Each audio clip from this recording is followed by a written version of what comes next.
పలాస నియోజకవర్గం వైసీపీ అభ్యర్థిగా MLA Sidiri Appalaraju nomination దాఖలు చేశారు. వైసీపీ నాయకులు కార్యకర్తలతో భారీ ర్యాలీగా వెళ్లి తహసీల్దార్ ఆఫీసులో రిటర్నింగ్ అధికారికి నామినేషన్ పత్రాలను సమర్పించారు.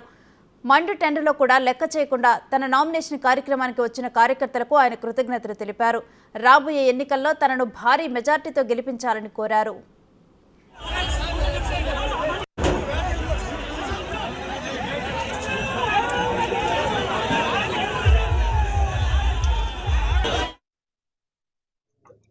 జగన్మోహన్ రెడ్డి గారి ఆశీస్సులతో పలాస నియోజకవర్గం నుండి వైఎస్ఆర్ కాంగ్రెస్ పార్టీ శాసనసభ అభ్యర్థిగా రెండవసారి నామినేషన్ వేయటం జరిగింది. మరి నా నామినేషన్ కార్యక్రమానికి వేలాది తరలి వచ్చినటువంటి జగన్మోహన్ రెడ్డి గారి అభిమానులు, వైఎస్ఆర్ కుటుంబ సభ్యులు 50 మందికి కూడా పేరు పేరున హృదయపూర్వకమైనటువంటి ధన్యవాదాలు తెలియజేస్తున్నాను. మరి నాకు రెండవసారి అవకాశం ఇచ్చినటువంటి గౌరవ ముఖ్యమంత్రి శ్రీ వైఎస్ జగన్మోహన్ రెడ్డి గారికి ప్రత్యేకంగా కృతజ్ఞతలు తెలియజేస్తా ఉన్నాను. ఈ సందర్భంగా పలాస నియోజకవర్గ ప్రజలందరికీ ఒక విజ్ఞప్తి చేస్తా ఉన్నాను.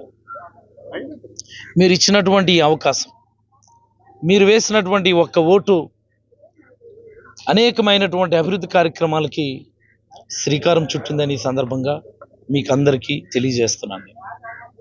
మీరు ఒకసారి ఆలోచించుకోండి. ఒకసారి మీరు వేసినటువంటి ఓటు వల్ల మన ప్రాంతంలో కిడ్నీ బాధితుల కోసం, ప్రజలందరి కోసమైన ఒక బ్రహ్మాండమైనటువంటి 200 పడకల సూపర్ స్పెషాలిటీ హాస్పిటల్ నిర్మాణానికి శ్రీకారం చుట్టింది.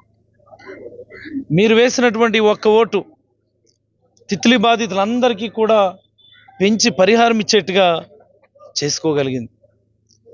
మీరు వేసినటువంటి ఒక్క ఓటు ఉద్యానాన్ని మళ్ళీ పచ్చగా పునర్నిర్మించుకోగలిగింది.